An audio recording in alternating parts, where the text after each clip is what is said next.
Biology क्या होता है, डिफरेंट ब्रांचेस क्या होते हैं, and father of and all, ये सारी की चीज़ें बात कर रहे थे उसमें। उसके बाद आज हम स्टार्ट करते हैं तुम्हारे फर्स्ट चैप्टर। फर्स्ट चैप्टर का नाम क्या है? ये the fundamental unit of life. ठीक है,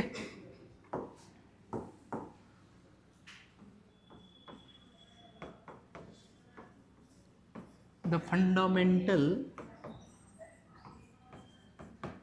यूनिट ऑफ लाइफ, ये ना चैप्टर। ठीक है, तो किसी भी लिविंग ऑर्गेनिज्म की उसकी सबसे बेसिक्स यूनिट्स क्या होते हैं जिससे वो मिलकर बना हो? सेल। ठीक है, the fundamental unit of life का मतलब ये होता है कि जो कोई भी लिविंग ऑर्गेनिज्म जो बेसिक्स स्ट्रक्चर से मिलकर बना हो और वो बेसिक स्ट्रक्चर्स लाइफ के सारे फंक्शंस को परफॉर्म करते हो, उसी हम क्या बोलते हैं? सेल बोलते हैं। तो इसी से स्टार्ट करते हैं। सबसे पहले, उससे पहले एक चीज और, एक दो टर्म, मतलब दो टर्म क्या, कुछ चीज़ें मैं बता रहा हूँ उसको सुन लो, फिर इसके बाद आगे बढ़ते हैं। कोई भी लिविंग ऑर्गेनिज्म है और नॉन लिविंग ऑर्गेनिज्म है, उन दोनों के बीच में कुछ तो कैरेक्टर्स होता होगा जो डिफ्रेंशिएट करते होंगे between the living and the non living, है ना? तो लिविंग ऑर्गेनिज्म की कुछ क्राइटेरिया या कैरेक्टर्स होते हैं। क्या क्या ऐसे कैरेक्टर्स होते हैं जो लिविंग ऑर्गेनिज्म को डिफ्रेंशिएट करते हैं from the non living thing से? ऐसे कुछ क्राइटेरिया या कैरेक्टर्स याद है? पता है? चलो, तो इस कैरेक्टर्स को थोड़ी सी चीजें यहां पे ध्यान दो, मैं जो चीजें बोल रहा हूं इधर इधर। कैरेक्टर्स ऑफ लिविंग ऑर्गेनिज्म,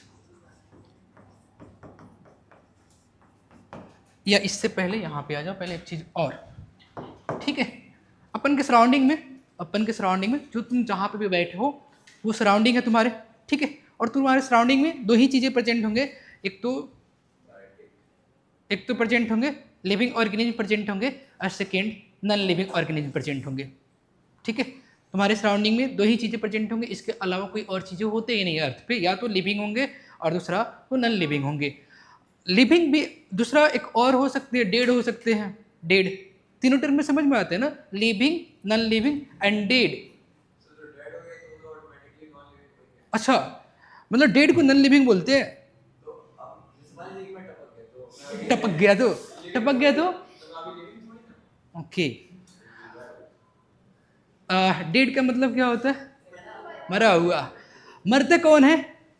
जो कभी जिंदा था। ठीक है, जो कभी जिंदा ही नहीं था वो मरेगा कैसे? समझ में आया?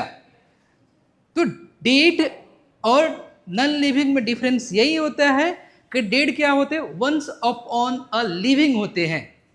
डेड कभी वो लिविंग थे ही नहीं। समझ में आया ना? डेड कभी लिविंग थे ही नहीं, तो उसे हम थोड़ी ये बोलेंगे। हाँ,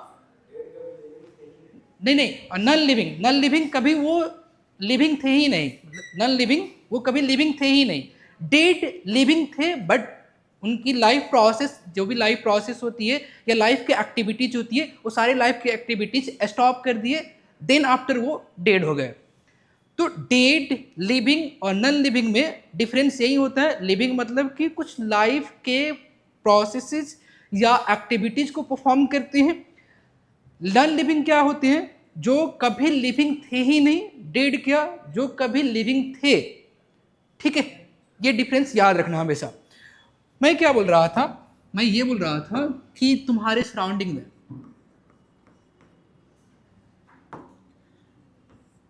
सराउंडिंग, ठीक है, सराउंडिंग में दो चीजें प्रेजेंट होंगे। एक तो प्रेजेंट होंगे क्या कि लिविंग, ठीक है, एंड सेकेंड क्या प्रेजेंट होते हैं? Non living. ठीक है, लिविंग ऑर्गेनिज्म, जो भी लिविंग ऑर्गेनिज्म प्रेजेंट होते हैं, लिविंग ऑर्गेनिज्म को क्या बोलते हैं? और लिविंग ऑर्गेनिज्म को हम और थोड़ी सी चीजें बोले कि लिविंग ऑर्गेनिज्म को एनिमेट्स बोलते हैं क्या? एनिमेट्स।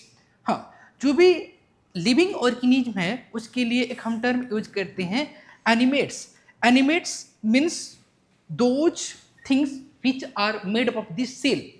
ठीक है, जो सेल से मिले होंगे, सेल से बने होंगे वही क्या होंगे, लिविंग होंगे, एंड लिविंग को ही क्या बोलते हैं, एनिमेट्स। दूसरी नॉन लिविंग थिंग्स को हम बोलते हैं inanimates. That means inanimates और non living things are not made up of the cells. समझ में आ रहा है मैं जो चीजें बोल रहा हूं? बिल्कुल। तो यहां पे देखना, लिविंग ऑर्गेनिज, ठीक है, लिविंग ऑर्गेनिज को ही इसे हम क्या बोलते हैं, एनिमेट्स।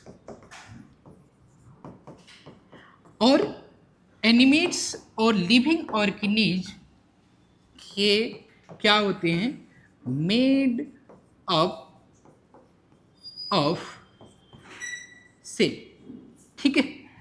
नॉन लिविंग थिंग्स को हम इसे क्या बोलते हैं, नॉन लिविंग थिंग्स, इसे हम बोलते हैं एन एनिमेट, एन एनिमेट, ठीक है। अब जो एन एनिमेट है, जस्ट इसको ना याद करने का सबसे अच्छा ये है, एन मीन्स क्या हो जाएगा, नॉन, एनिमेट मीन्स क्या हो जाएंगे, लिविंग, ठीक है।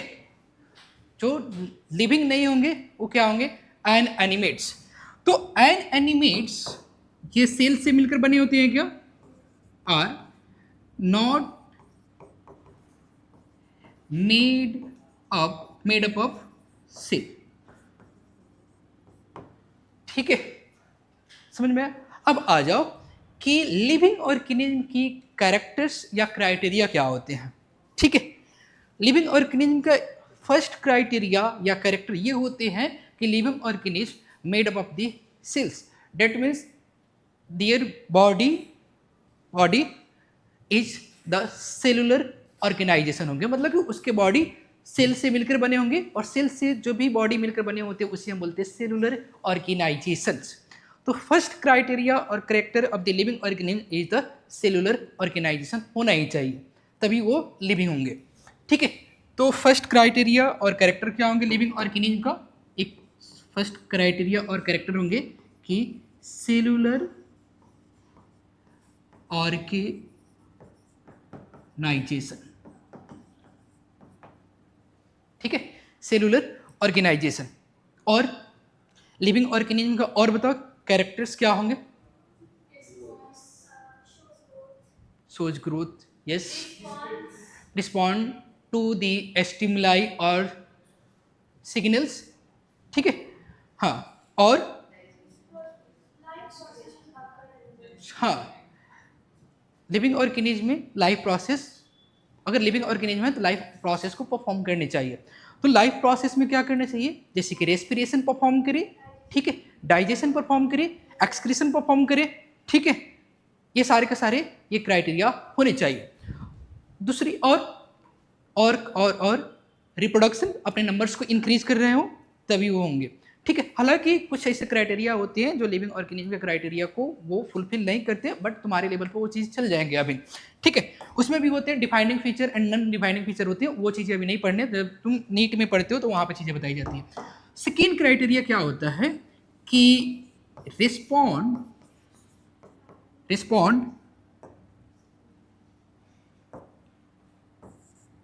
टू स्टिमुलाई, ठीक है। स्टिमुलाई ये प्लुरल होते हैं, स्टिमुलस सिंगुलर टर्म होते हैं, वो चीज़ ध्यान रखना कि स्टिमुलाई क्या होते हैं ये बताना, ये होते हैं प्लुरल, और स्टिमुलस क्या होता है, सिंगुलर।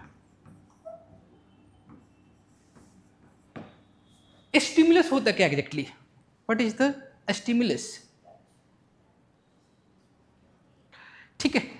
कोई भी ऐसी चेंजेस तुम्हारे सराउंडिंग में जो तुम्हें रिस्पॉन्स करने के लिए मजबूर करे, कोई भी ऐसी चेंजेस तुम्हारे सराउंडिंग में जो तुम्हें रिस्पॉन्स करने के लिए मजबूर करे, वो क्या होते हैं, स्टिमुलस या स्टिमुलाई, ठीक है।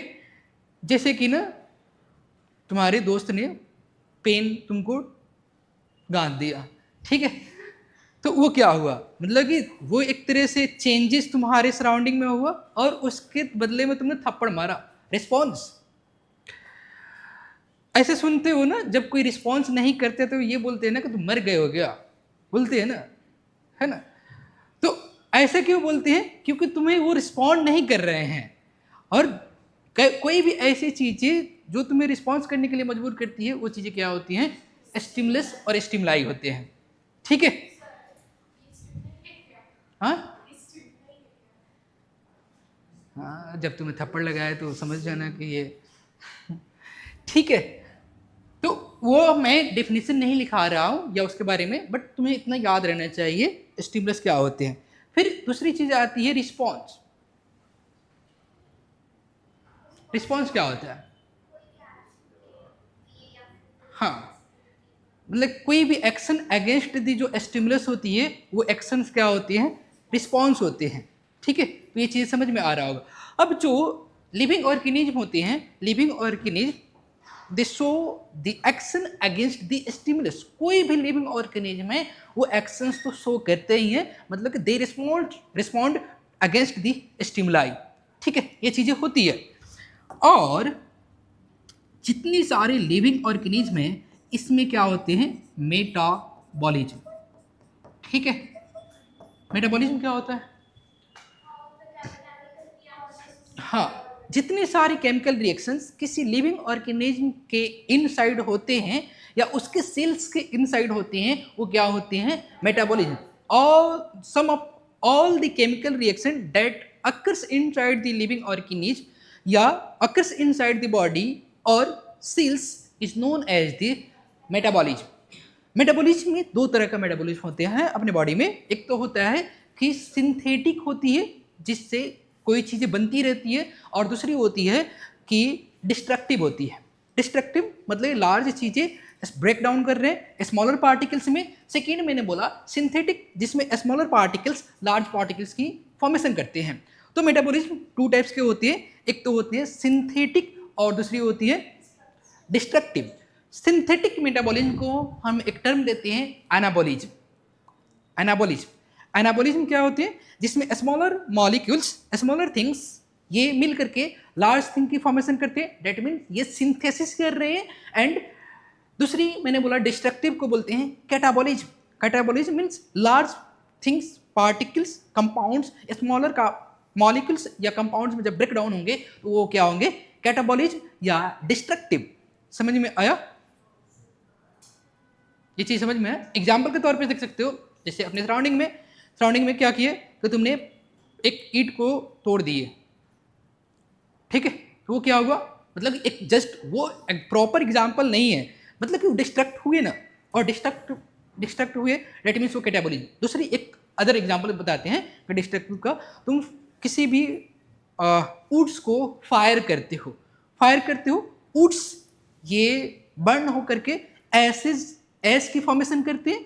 ठीक है, एस की फॉर्मेशन कर रहे हैं, और एस लार्ज वुड्स एस में चेंज हो गया, डेट मीन्स ये क्या हुए, डिस्ट्रक्ट हुए।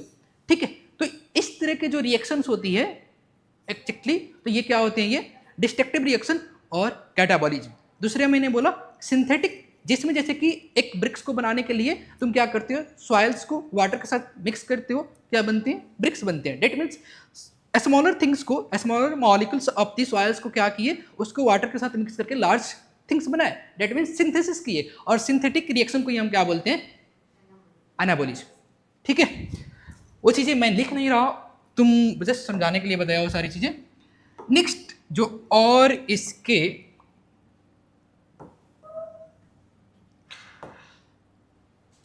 कैरेक्टर्स होंगे लिविंग ऑर्गेनिज्म के, और क्या होंगे, यहाँ पे एक मिनट इधर, रिप्रोडक्शन। ठीक है, रिप्रोडक्शन समझ में आ रहा है ना, मतलब कि जितने सारे लिविंग ऑर्गेनिज्म ऑन द अर्थ पे है वो अपने नंबर्स को इंक्रीज करते ही हैं। ठीक है, और ये भी क्या होते हैं, ग्रोथ तो होते ही हैं सारे के सारे लिविंग ऑर्गेनिज्म में। ठीक है, ग्रोथ, ठीक है, ग्रोथ सारे के सारे लिविंग ऑर्गेनिज्म में ग्रोथ होते ही हैं। अगर किसी चीज़ में ग्रोथ नहीं होता है वो नॉन लिविंग ही होते हैं जिसमें ग्रोथ नहीं होता है। हालांकि नॉन लिविंग में कुछ ऐसी चीज़ देखने को मिलती है जिसमें ग्रोथ होते हैं, जैसे कि सैंड ड्यून्स की बनता है। सैंड ड्यून्स जब डेजर्ट्स में देखते हो, जब बहुत तेजी से आंधी चलती है तो बालू का टीला बन जाता है, बट उसमें भी तो देखा ना कि उसके सरफेस में ग्रोथ हुआ, बट उसको हम वो नहीं बोलेंगे कि वो लिविंग ऑर्गेनिज्म है या लिविंग थिंग्स है। या तुम देखते हो कि जैसे कि माउंटेन्स में जब स्नोफॉल होते हैं तो माउंटेन्स की हाइट इंक्रीज हो जाती है, वो भी तो ग्रोथ ही हुआ in terms of their length, in terms of their diameters, ये सारी चीज़ें दिखती हैं, तो वो ग्रोथ उसको लिविंग ऑर्गेनिज्म। हालांकि ग्रोथ का है ना, ग्रोथ टू टाइप्स की होती है, एक होती है इंटरनल और दूसरी एक्सटर्नल। एक्सटर्नल जो नॉन लिविंग थिंग्स में जो ग्रोथ होती है वो कैसी ग्रोथ होती है, वो external growth, and living things में जो ग्रोथ होती है वो क्या होती है, इंटरनल ग्रोथ होती है। ठीक है, तो जो लिविंग थिंग्स में जो भी ग्रोथ होंगे लिविंग ऑर्गेनिज्म में वो इंटरनल ग्रोथ होंगे। ठीक है, और ये क्या कि परफॉर्म ऑल लाइफ प्रोसेसेस। ठीक है, सारे के सारे लिविंग ऑर्गेनिज्म ये लाइफ प्रोसेस को परफॉर्म करते हैं। अब आते हैं कुछ इसी से रिलेटेड टर्म पे कि लाइफ प्रोसेस होते क्या है। क्या होते हैं लाइफ प्रोसेस? जितने बेसिक्स जो प्रोसेस रिक्वायर्ड होती हैं किसी लिविंग ऑर्गेनिज्म को to maintain their life on the earth, उन सारे बेसिक प्रोसेस को हम क्या बोलते हैं, लाइफ प्रोसेस बोलते हैं। ठीक है, जैसे कि न्यूट्रिशन मतलब कि फूड्स, ठीक है, ठीक है, फिर रेस्पिरेशंस, फिर एक्सक्रीशन, फिर डाइजेशन, न्यूट्रिशन में ही आ जाते हैं। ठीक है, न्यूट्रिशन में ही आ जाते हैं डाइजेशन। हाँ हाँ, सर्कुलेशंस, फिर एक्सक्रीशन, एंड ये सारे के सारे ये प्रोसेस आते हैं तुम्हारे लाइफ प्रोसेस में आते हैं इसमें। ठीक है, इवन चलो तो इसको नोट डाउन करेंगे आप।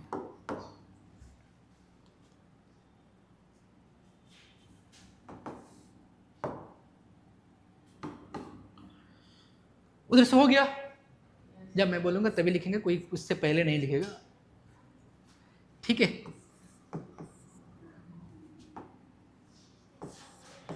Life process. ठीक है, लाइफ प्रोसेस को कैसे डिफाइन करेंगे? हाँ, the process required to maintain, बातें नहीं, रिक्वायर्ड टू मेंटेन या सस्टेन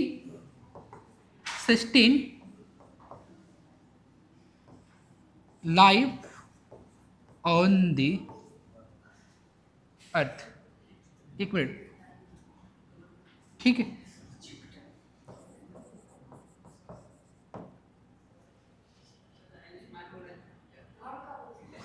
क्या बोला है, क्या बोला है, फिर से बता। जुपिटर मतलब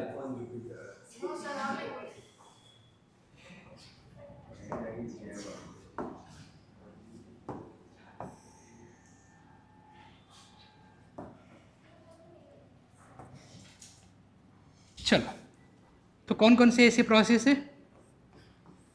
न्यूट्रिशन, ठीक है, रेस्पिरेशन,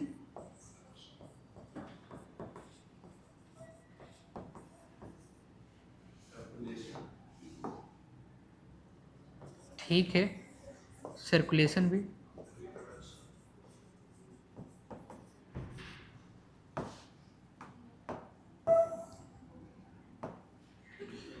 इधर, और एक्सक्रीशन नहीं।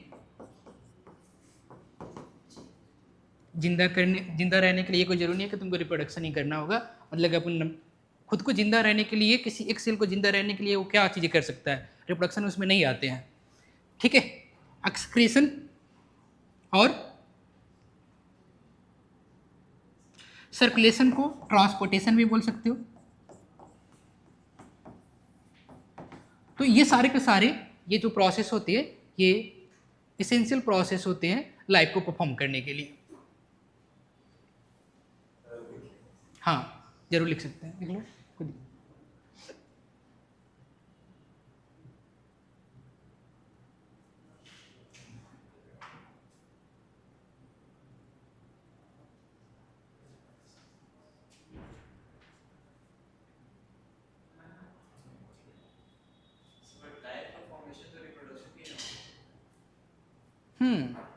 तो एक लाइफ फॉर्म हो गई है और उस लाइफ को अपने आप को मेंटेन करने के लिए, जिंदा रहने के लिए क्या करना होगा उसको, उसको केवल जिंदा रहने के लिए, ठीक है, उसको तो खाना चाहिए, ठीक है, सांस ले, ठीक है, और जो भी चीज़ें खाना खाया है उसको अपने बॉडी में सर्कुलेट करे एंड उसको एक्सक्रीट आउट करे वेस्टेज को। ये सारे के सारे आते हैं इसमें।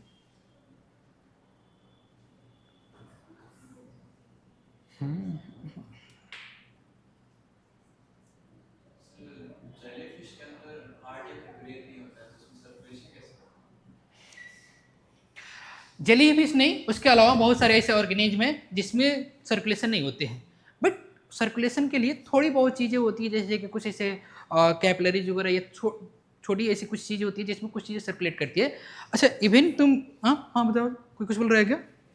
हाँ नहीं, ठीक है, जैसे कि ना बहुत सारे ऐसे ऑर्गेनिज्म में एस्पॉन्ज को नहीं पता होगा, एस्पॉन्ज जो एक होती है पोरीफेरा का मेंबर्स होते हैं, उसमें भी तो सर्कुलेशन नहीं होते हैं, ठीक है, तो वो क्या होते हैं ना, वो सेवरल सेल से, मतलब फ्यू सेल से मिलकर बने होते हैं, और जो फ्यूड सेल से मिलकर बने होते हैं उसमें सर्कुलेशन का बहुत ज़्यादा जरूरत नहीं होती है। अगर कोई फ्यूड सेल से मिलकर बना हुआ है तो उसके सेल के इनसाइड ही जो भी मटेरियल हो उसी के इनसाइड सर्कुलेशन होता है। जैसे कि अमीबा में भी सिंगल सेलुलर ऑर्गेनिज्म होती है, तो क्या उसमें क्या चीज़ का सर्कुलेशन होगा? उसके ब्लड है? नहीं है, ठीक है, या कोई और भी चीज़ है? नहीं है, तो सेल के इनसाइड ही जो मटेरियल है उसी के साइटोप्लाज्म में सर्कुलेट करते हैं, उसके अलावा और कुछ नहीं होती है। ये जो क्राइटेरिया है लाइफ प्रोसेस, ये अप्लाई होती है most of the multicellular organism में अप्लाई होती है। हाँ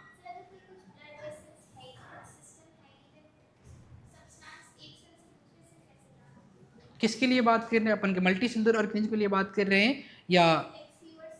तो फ्यूअर सेल के लिए, तो फ्यूअर सेल से तो एक सेल से दूसरे सेल में थ्रू द डिफ्यूजन प्रोसेस के थ्रू क्रॉस कर सकते हैं, ट्रांसपोर्ट हो सकते हैं। डिफ्यूजन, ठीक है, एक सेल से दूसरे सेल्स में ये डिफ्यूजन प्रोसेस के थ्रू वो ट्रांसपोर्ट होते हैं, ठीक है, हो गया ये। चलो अब आते हैं अपन के सेल, जो एग्जैक्टली अपन का टॉपिक ही है, सेल, ठीक है। हम इसके डेफिनेशन पे आएंगे, ठीक है, या डेफिनेशन होता क्या है बताना? The structural and functional unit of the life, ये क्या होते हैं? सेल होते हैं, ठीक है। डेफिनेशन, अगर सिंपल से डेफिनेशन के लिए बात करते हैं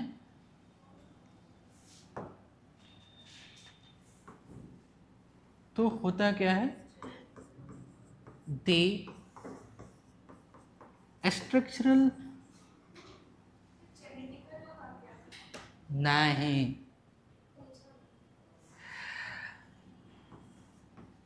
द स्ट्रक्चरल, एक मिनट रुकेंगे, कोई नहीं लिखेगा अभी, मैंने जैसे भी पहले बोला था।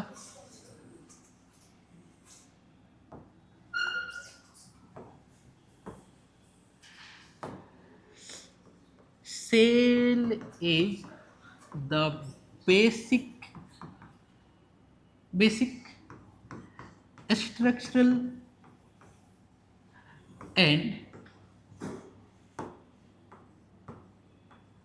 functional unit of life, यही चीजें पढ़ते हैं, ठीक है। सेल का एग्जैक्टली मीनिंग क्या होता है? सेल ये किस वर्ड से मिलकर बना हुआ है? सेल का मतलब होता है चैम्बर, क्लोज चैम्बर या रूम होते हैं, कंपार्टमेंट होते हैं, ठीक है। हाँ खाली रूम, ये भी बात सही है। डेट मीन्स कोई भी ऐसी सेल अगर बात करेंगे तो उसके आउटर मस्ट में कुछ ना कुछ बाउंड्रीज होना चाहिए, तभी उसे हम क्या बोलेंगे, सेल बोलेंगे। और बाउंड्रीज क्या होते हैं, ये होते हैं मेम्ब्रेन। ठीक है, तो अगर किसी भी एक सेल को देखते हो तो सेल में 3 बेसिक्स उसमें कंपोनेंट प्रेजेंट होते हैं, कोई बातें नहीं करो। ठीक है, सेल में 3 बेसिक्स उसमें कंपोनेंट और पार्ट प्रेजेंट होते हैं। एक तो प्रेजेंट होंगे outermost boundary, that is the cell membrane. Second is the उसके सेल मेम्ब्रेन के इनसाइड के स्पेस, दैट इज द उसके cytoplasm. And third one is the nucleus या जेनेटिक मटेरियल उसके होना चाहिए, डीएनए और आरएनए होने चाहिए बेसिक्स में उसके, तभी उसे हम क्या बोलेंगे, सेल बोलेंगे। तो सेल की जो बेसिक क्राइटेरिया होती है, ये होती है सबसे पहले ये कि इसके आउटर मोस्ट बाउंड्रीज होने चाहिए। नहीं लिखना है, मैंने बोला था ना, जब तक मैं नहीं बोलूँ तब तक नहीं लिखना है। हाँ, मैं तो पेज फाड़ लूँगा। ठीक है, तो ये क्या दिख रहा है, एक क्लोज कंपार्टमेंट, एक क्लोज रूम दिखने को मिल रहा है क्या, यस। और जो क्लोज रूम है और रूम की जो उसके बाउंड्रीज है, यही बाउंड्रीज क्या होती है इसकी, प्लाज्मा मेम्ब्रेन। ठीक है,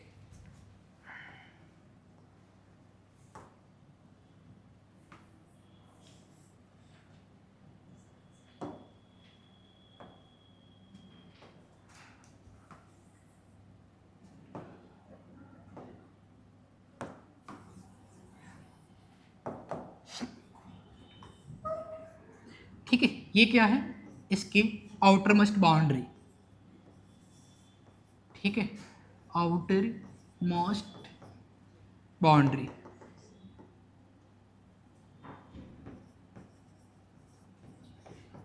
मोस्ट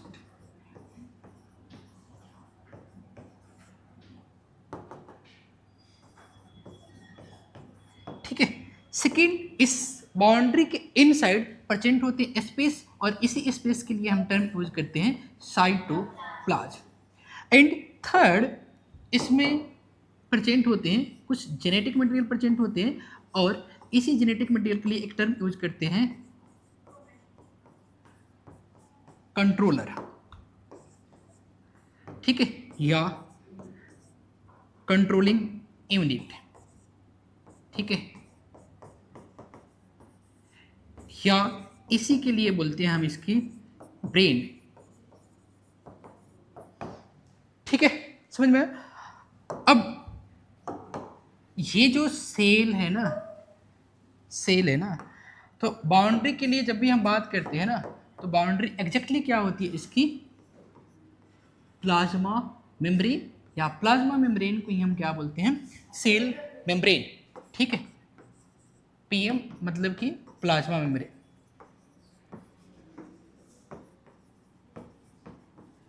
एंड सेकेंड, इसको और क्या बोलते हैं, प्लाज्मा मेम्ब्रेन को ही हम बोलते हैं सेल मेम्ब्रेन। ठीक है, सेल मेम्ब्रेन। तो जो इसके आउटर मोस्ट बाउंड्रीज होती हैं, ये क्या होती है, सेल मेम्ब्रेन या प्लाज्मा मेम्ब्रेन। सेकेंड, जैसे मैंने बोला था कि एक मिनट,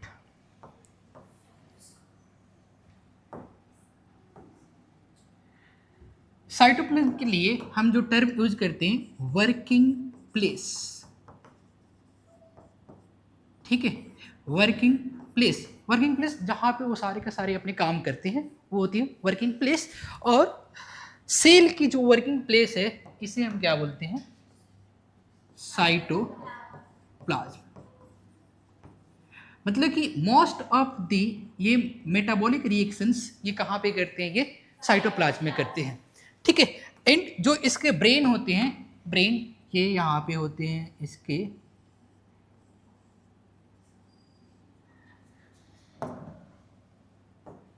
ब्रेन ये होते हैं इसके जेनेटिक मटेरियल।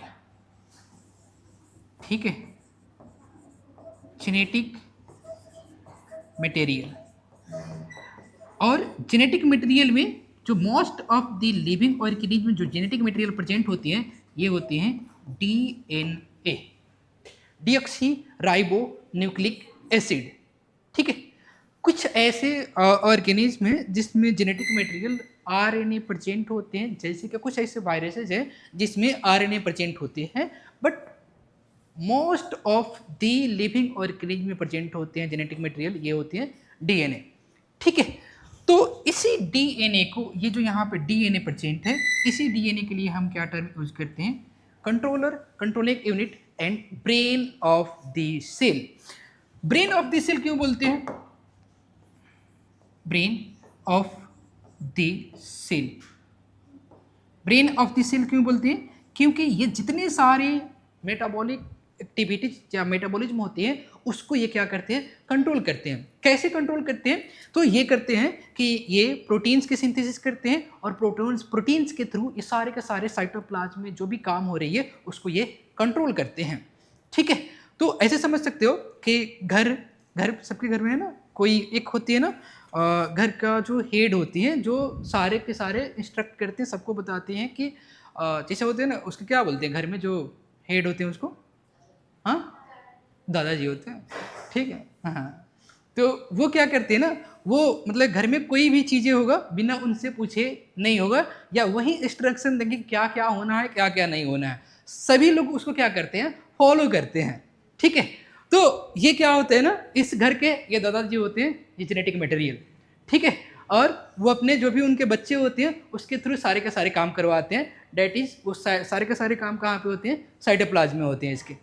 ठीक है, इतना चीज़ें समझ में आया? ह्यूमन सेल्स में आरएनए प्रेजेंट होते हैं, लेकिन वो आरएनए किससे बनते हैं? डीएनए से बनते हैं। ठीक है, आरएनए किससे बनता है? डीएनए से बनते हैं वो, आरएनए प्रेजेंट होते हैं। ठीक है, अच्छा ह्यूमन सेल्स में अभी आगे बात करेंगे। मैंने केवल और केवल इसके न्यूक्लियस क्यों नहीं लिखा? क्योंकि तो बैक्टीरिया में न्यूक्लियस तो प्रेजेंट नहीं होते, मतलब मेम्ब्रेन बाउंड न्यूक्लियस तो प्रेजेंट नहीं होती है, इसलिए मैंने डायरेक्टली मेम्ब्रेन बाउंड न्यूक्लियस के स्ट्रक्चर्स नहीं बनाए हैं यहाँ पे। तो कोई भी एक सेल है, उसके 3 बेसिक्स कंपोनेंट्स और पार्ट होते हैं। कौन कौन से? Plasma membrane, second cytoplasm, and third one is the genetic material. Genetic material के लिए बात करते हैं तो डीएनए। ठीक है, तो ये भी चीजें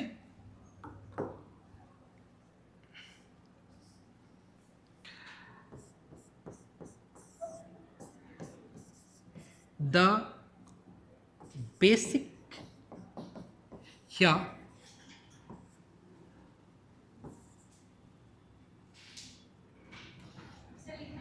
नहीं, अभी नहीं लिखने।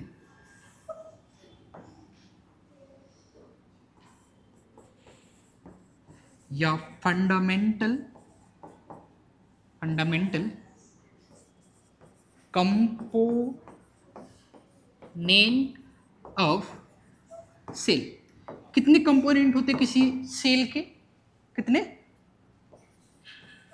3। कितने? 3 कंपोनेंट होते हैं।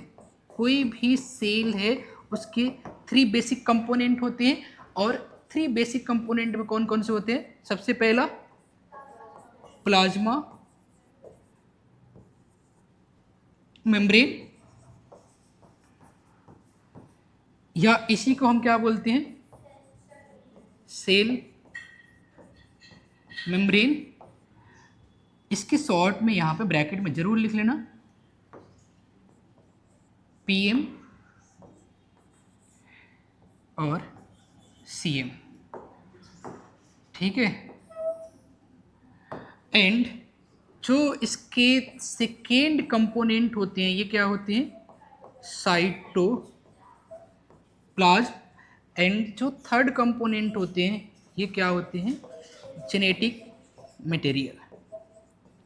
ठीक है, जेनेटिक मटेरियल। समझ में आया? तो अब छापेंगे।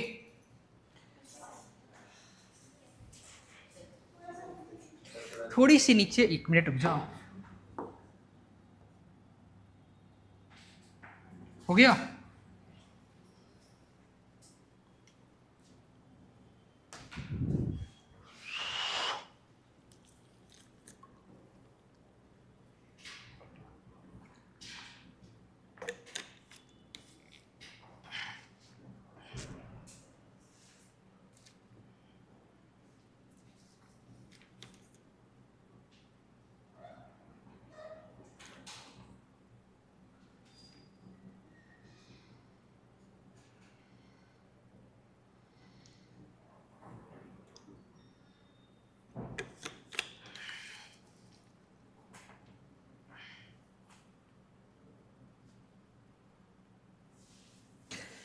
क्या इस बेसिस पर हम वायरसेस को लिविंग ऑर्गेनिज्म बोलेंगे या सेलुलर स्ट्रक्चर्स बोलेंगे वायरसेस को?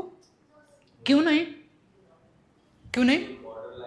Because viruses do not contain the plasma membrane. Viruses में प्लाज्मा मेम्ब्रेन नहीं प्रेजेंट होते हैं। उसमें प्रेजेंट क्या होते हैं? ओनली और ओनली जेनेटिक मटेरियल प्रेजेंट होते हैं। साइटोप्लाज्म भी बोल सकते हो कि एब्सेंट होते हैं। Genetic material and protein coat present होते हैं। Genetic material and protein coat present होते हैं।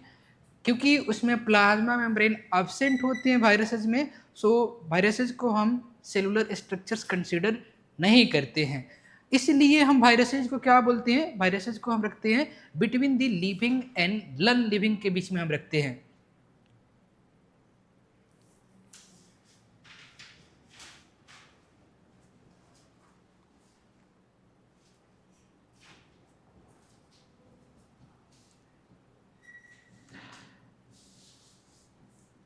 और थोड़ी सी अच्छे तरीके से बात करें तो सेल के लिए प्राइमरी क्राइटेरिया ये होनी चाहिए कि उसके outer most boundaries plasma membrane से मिलकर बने होने चाहिए। अगर प्लाज्मा मेम्ब्रेन बाउंड कोई कंपार्टमेंट प्रेजेंट है तो डायरेक्टली उसको हम सेल बोल सकते हैं। जैसे कि एक अपने बॉडी में एक सेल होते हैं जिनका नाम है आरबीसी, रेड ब्लड सेल्स, और रेड ब्लड सेल्स में कोई जेनेटिक मटेरियल नहीं प्रेजेंट होते हैं।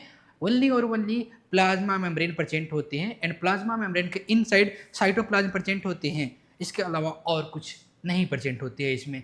ना सेल ऑर्गेन्स भी एब्सेंट होते हैं एंड न्यूक्लियस भी एब्सेंट होते हैं आरबीसी में। और कौन से आरबीसी में? मैच्योर्ड आरबीसी एक होती है मैच्योर और दूसरी होती है immatured RBC. Immatured RBC contain the nucleus and all the cell organs, but matured RBC do not contain cell and cell organelles. ठीक है, तो ये भी चीज ध्यान रखेगा।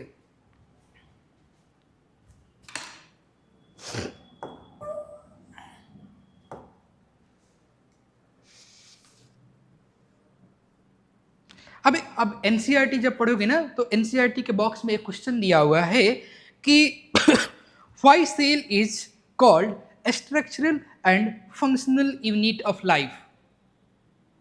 हम सेल को structural and functional unit of life क्यों बोलते हैं?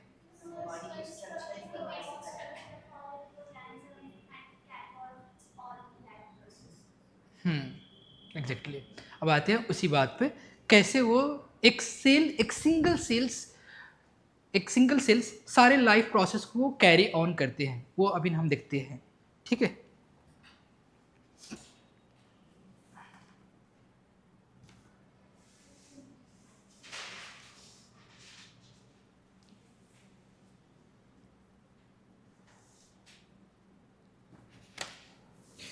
नोट्स अच्छे से बनाना। फर्दर तुम्हें अगर 10th में पढ़ने हैं और नीट करने हैं तो ये नोट्स तुम्हें बहुत ज़्यादा हेल्पफुल रहेंगे। ठीक है, मोस्ट ऑफ द पोर्शन तुम्हारे जो नीट 11th में the cell unit of life chapter पढ़ने हैं, मोस्ट ऑफ द थिंग्स यहाँ पे डिस्कस कर देंगे। बहुत बहुत ऐसे कम ही टॉपिक होंगे या पॉइंट्स होंगे। टॉपिक क्या पॉइंट्स होंगे जो तुम्हें नहीं पता होगा, बाकी मोस्ट ऑफ द टॉपिक्स और उसके पॉइंट्स यहाँ पे डील कर लेंगे। तो इसलिए ना इसको नोट्स को अच्छे से बनाना और फेंकना मत। फेंकने का मतलब कि उसको बेच करके सम पापड़ी मत खा जाना। हाँ, नहीं करते हो? जो लास्ट ईयर का जो बुक्स बुक्स उसके नोट्स हैं, कॉपी वगैरह बेच कर और सम पापड़ी खा जाते हैं, या 2 4 10 रुपये 15 रुपये 20 रुपये 50 रुपये मिलते हैं, क्या खाते हैं फिर? फिर उस पैसे से क्या करोगे? हाँ,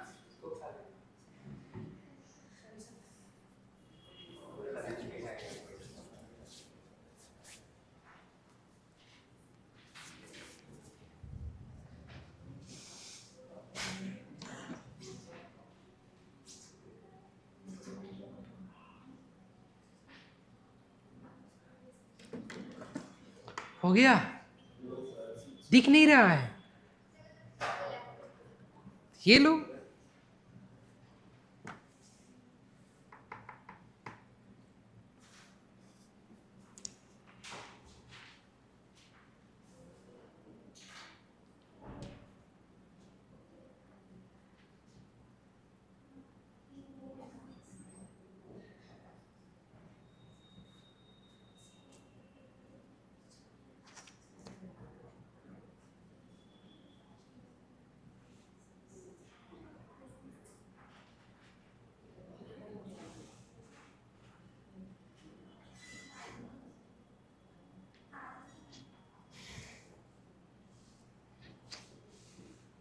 सेल को हम building block of the life भी बोलते हैं क्या? Yes, building block of the life भी बोलते हैं सेल को। हो गया, डन है। चलो,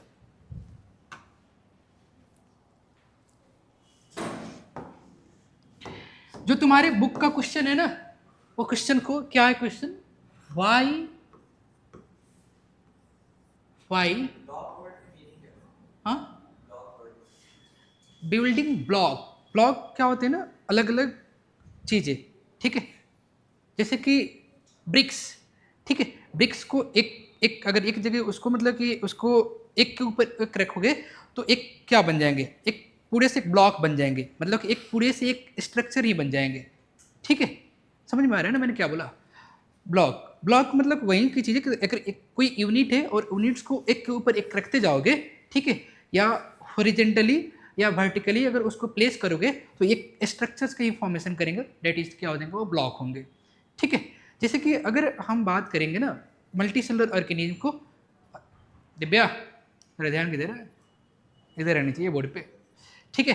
तो वही कि जैसे कि अगर हम ह्यूमंस की बात करेंगे तो ह्यूमंस के कोई एक ऑर्गन्स की बात करते हो तो ऑर्गन डिफरेंट सारे टिश्यूज से मिलकर बने होते हैं। कोई एक ऑर्गन्स या तो अपने हार्ट की बात कर लो, लंग्स की बात कर लो, या लिवर की बात कर लो, या कोई भी एक ऑर्गन्स की बात करोगे, वो डिफरेंट सारे टिश्यूज से मिलकर बनी होती है। एंड उस टिश्यूज के जो बेसिक्स देखोगे ना, वो टिश्यूज भी क्या चीज से मिलकर बने हैं, वो बहुत सारे सेल से मिलकर बने हैं, ठीक है। तो एक ब्लॉक यानी एक ऑर्गन बनाने के लिए, ठीक है, कितने सारे सेल्स मिलकर उसको बनाए हैं, ठीक है। तो इसलिए इसे हम क्या बोलते हैं? Basic building block of the life, ठीक है। अच्छा, मैं ये क्या बोल रहा था, why cell is called structural and functional unit of life, ये क्वेश्चन है ना। Why cell is called structural and, कोई कुछ नहीं लिखेगा, structural and functional unit of life, ठीक है। सबसे पहले ये बात करते हैं कि स्ट्रक्चरल यूनिट ऑफ लाइफ क्यों बोलते हैं, ठीक है। स्ट्रक्चरल यूनिट ऑफ लाइफ, हम इसको स्ट्रक्चरल यूनिट ऑफ लाइफ क्यों बोलेंगे? Because all the living organism are made of the basic unit and the basic unit is the cell. तो इसका फर्स्ट रीजन ये लिखेंगे कि all living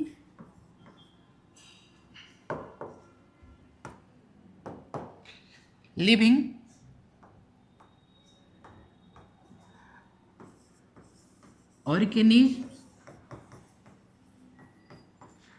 are made up of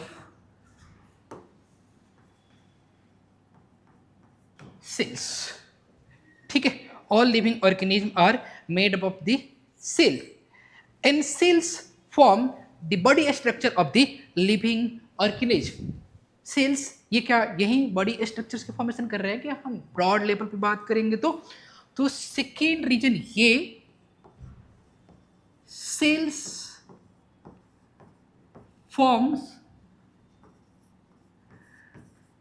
body structure of organism,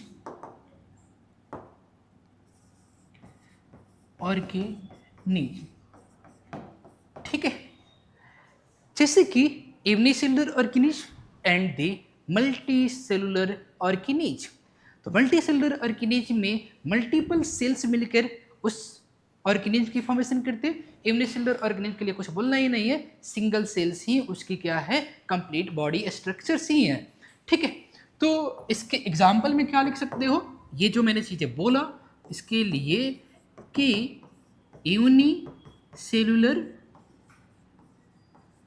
unicellular organism, unicellular ऑर्गे, हाँ बोल, कुछ बोल रहे हो क्या? And second multi cellular organism, ठीक है, मल्टी सेलुलर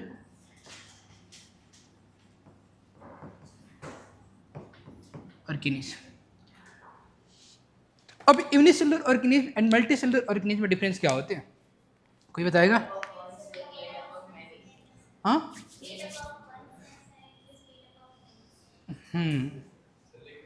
नहीं, तुम छापने के चक्कर में क्यों रहते हैं? तुमको पूरे टाइम मिलेगा छापने के लिए, पहले समझने की कोशिश करो। और भी कुछ फंक्शन होते हैं।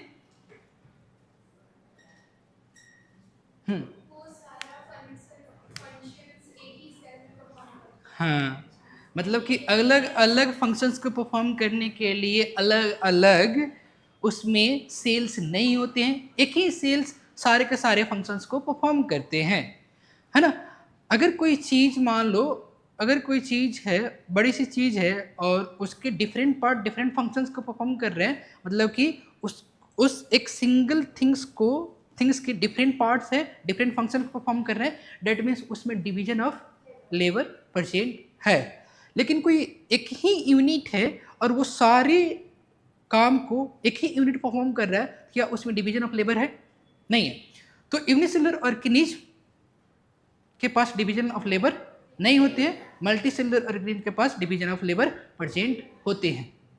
एक दो डिफरेंस तो ये हो जाएगा ना, बिल्कुल। तो जब भी ये लिखेंगे तो ये भी यहीं पे लिख लेंगे, कहीं और इसको हम टॉपिक नहीं डील करने जाएंगे। यूनिसेलुलर ऑर्गेनिज्म के लिए सिंपल से बात है, ये बात करेंगे कि ये किससे मिलकर बने होते हैं। तुम दोनों को बहुत मारूंगा, समझ जाना। चुप, बिल्कुल चुप। तुम उससे क्या पूछ रहा है, वो तुमको क्या समझाएगा? वो कुछ ऐसी चीजें बता देगा, तुमको वही चीजें याद होगा जो गलत होगा, ठीक है। अगर तुम्हें डाउट है तो हमसे पूछो, नहीं सुनना चाहते इसके बाद से क्लास में, ठीक है। तो unicellular organism made up of single cell, ठीक है। एंड इसमें क्या होती है कि यूनिसेलुलर ऑर्गेनिज्म में क्या होगा, यहां पे डिवीजन ऑफ लेबर एब्सेंट, सही है। जस्ट इसके अपोजिट में लिख लोगे कि multicellular organism are made of numerous cells and division of labour क्या होंगे, यहाँ पे परसेंट होंगे। यहाँ पे एक चीज और ऐड ऑन कर सकते हो कि single cells perform all the process of the life, and यहाँ पे क्या होगा कि different cells, tissues and organs perform different life processes. मैं ये पॉइंट लिख देता हूं, ये दोनों के दोनों पॉइंट इसके जस्ट अपोजिट लिखेंगे यहां पे, ठीक है। Single cell perform all the process of life. अच्छा, इसका ये रीजन भी हो गया कि डिवीजन ऑफ लेबर क्यों एब्सेंट होती है, इसमें इसका रीजन भी होगा ना। जब असर्शन रीजन से क्वेश्चन बनेगा ना, तो ये पूछी जा सकती है ना कि single cell organism do not have the division of labour, मतलब division of labour is absent in the single cellular organism reason because single cells perform the all the process of the life, ठीक है। ये इसका reason भी बन जाएगा। यहां पे क्या होगा, मल्टी सेलुलर ऑर्गेनिज्म में यहां पे सेवरल सेल, ठीक है, सेवरल, एक minute, multiple cells, tissues,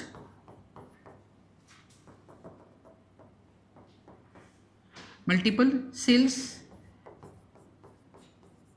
tissues, या हो सकता है जो हायर ऑर्गेनिज्म हो उसमें ऑर्गन्स प्रेजेंट हो या ऑर्गन सिस्टम प्रेजेंट हो। अच्छा, ये सारी चीजें अभी इसके आगे मैं बताऊंगा, ऑर्गन सिस्टम, इन सभी में डिफरेंस थोड़ी बहुत क्या होती है, ठीक है। मल्टीपल सेल्स या tissues organ in organ system perform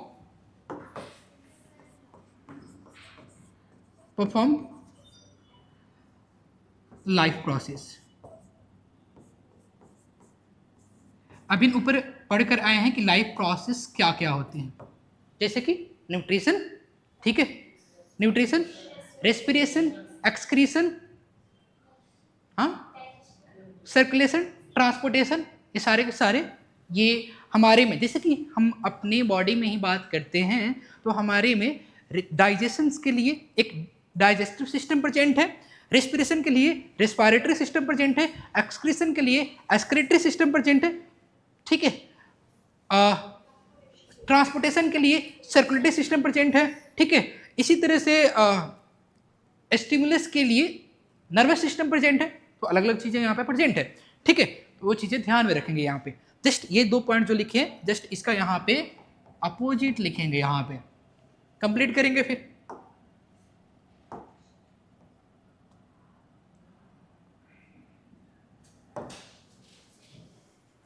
हाँ, अच्छा, ये मतलब कि स्ट्रक्चरल यूनिट ऑफ लाइफ वो अभिन बताए हैं यहाँ पे, फिर अभिन बताएंगे इसके आगे फंक्शनल यूनिट ऑफ लाइफ क्यों बोलते हैं, ठीक है। समझ में आ रही है ना एक एक पॉइंट? गौरव, समझ में आ रहा है? तो नींद कैसे आ रहा है? दोनों चीज़ एक साथ नहीं होगा।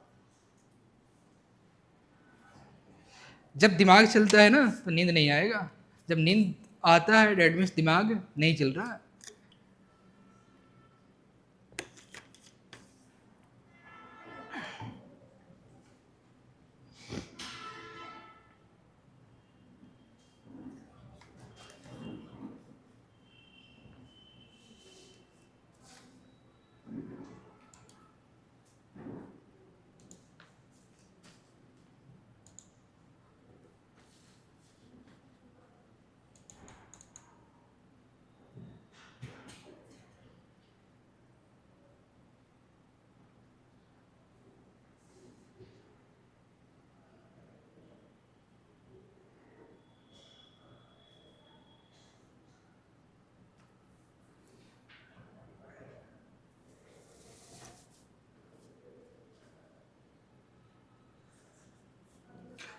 सो हम एक चीज यहाँ पे बोल सकते हैं कि unicellular organism are capable to perform all the process of life, ठीक है। अच्छा, अगर कोई भी ऐसी स्ट्रक्चर से जो सेलुलर स्ट्रक्चर से कम स्ट्रक्चर्स होगा तो क्या उसे हम लिविंग ऑर्गेनिज्म बोलेंगे?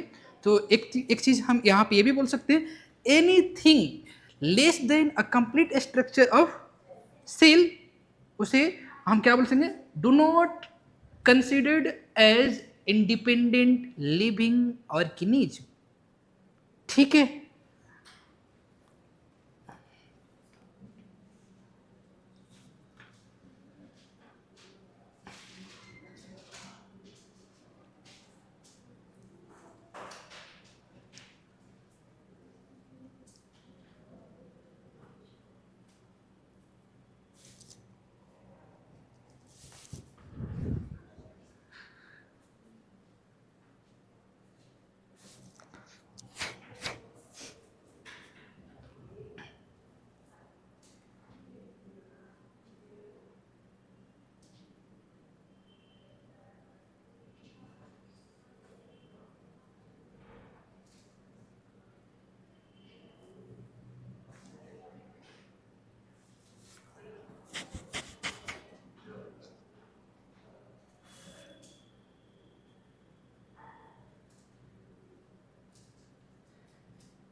इस स्टेटमेंट के बेसिस पर हम बोल सकते हैं, so cell is the basic building block of the life, बोल सकते हैं इस स्टेटमेंट के बेसिस पे। ये जो यहाँ पे बोले हैं तो हम ये बोल सकते हैं, so cell is the building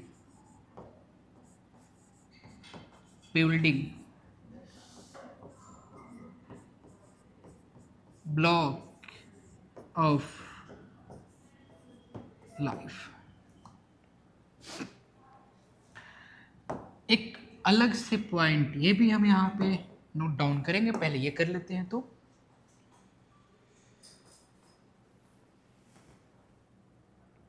तुम ना इस साइड में बीच में बैठा करो, ठीक है, वो सही रहेगा। नन्या, इसके बाद से तुम फर्स्ट या इस साइड में बैठेंगे क्या, पीछे नहीं।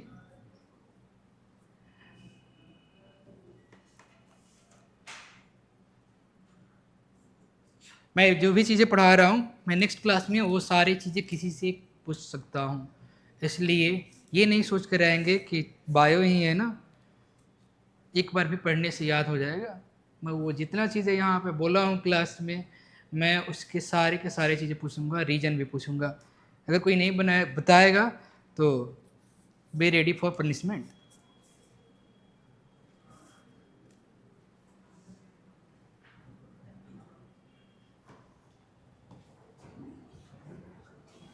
हो गया?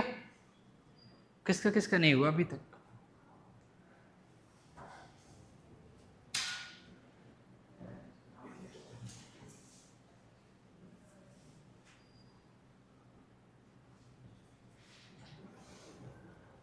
ठीक है, एक मैं ब्रैकेट में स्टेटमेंट लिख रहा हूँ, उस स्टेटमेंट को याद रखना हमेशा, ठीक है।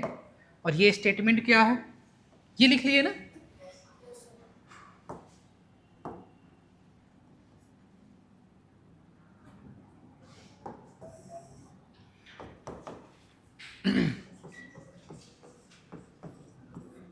ठीक है, और ये स्टेटमेंट क्या है, ठीक है, यहाँ पे ध्यान दो, यहाँ पे इधर anything less then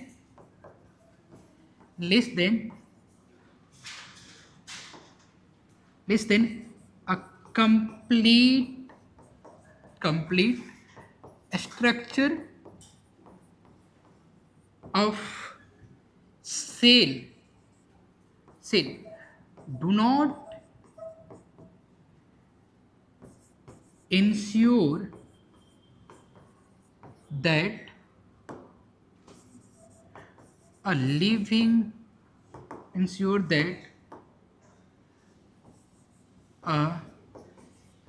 independent ensure that a living organism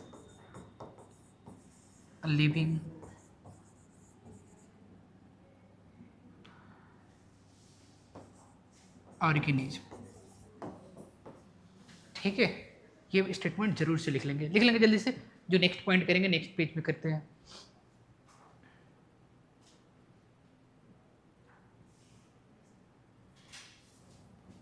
क्या यहाँ पर इंडिपेंडेंट डालना ना, इंडिपेंडेंट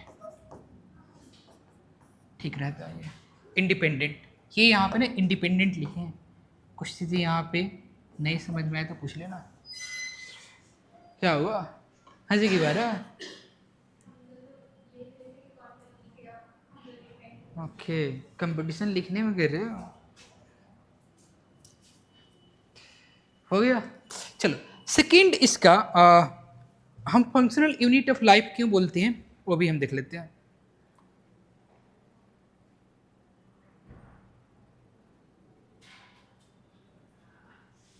लिख लिए होंगे तो हो गया है।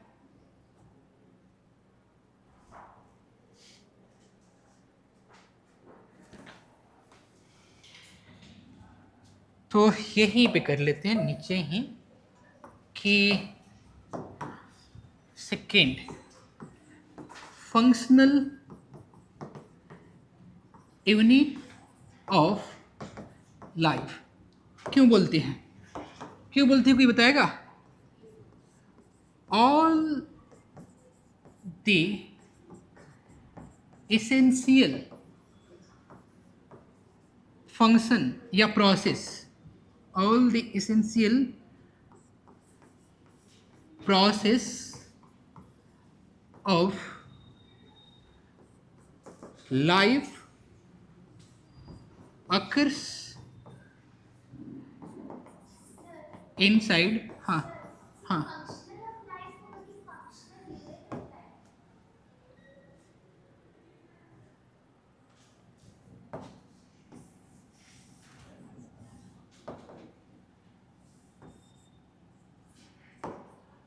ठीक है, करेक्ट कर लीजिए इसको। Functional unit of life. चलो थैंक यू। ठीक है, अब यहाँ पे ध्यान देना। अब ये एक सिंगल सेल्स जितने लाइफ की प्रोसेस है वो सारे के सारे परफॉर्म करते हैं। जैसे कि अमीबा के लिए बात करेंगे या यूनिसेलुलर ऑर्गेनिज्म के लिए बात करेंगे, अमीबा ही, तो अमीबा क्या सिंगल सेल वो अपने लाइफ के सारे प्रोसेस को परफॉर्म करते हैं। न्यूट्रिशन, डाइजेशन, ठीक है, रेस्पिरेशंस, ठीक है, एक्सक्रीशन, सारे के सारे प्रोसेस को परफॉर्म करते हैं। सो दैट एक हम सिंगल सेल से भी वो लाइफ के सारे प्रोसेस को परफॉर्म करते हैं, इसलिए हम इसे क्या बोलते हैं, फंक्शनल यूनिट ऑफ लाइफ भी बोलते हैं। ठीक है, ये चीज कर लेना। एक मिनट रुक जा। यूनिसेलुलर ऑर्गेनिज्म का एग्जाम्पल, हाँ, broadly amoeba, paramecium, Chlamydomonas, protozoa. ठीक है, अब दूसरी तरीके से हम ऐसे बोल सकते हैं जितने के सारे बैक्टीरिया है वो, और बैक्टीरिया एंड प्रोटोजोआ ये सारे के सारे, जैसे कि एक किंगडम पढ़ते हैं कि प्रोकैरियोटिक सेल्स है, आगे हम पढ़ेंगे प्रोकैरियोटिक और यूकैरियोटिक सेल्स में डिफरेंस भी पढ़ेंगे। प्रोकैरियोटिक सेल्स है यहाँ पर सुन लो कि किंगडम मोनेरा, किंगडम प्रोटिस्टा, ये क्या है, ये यूनिसेलुलर, इसमें सारे के सारे ऑर्गेनिज्म होते हैं।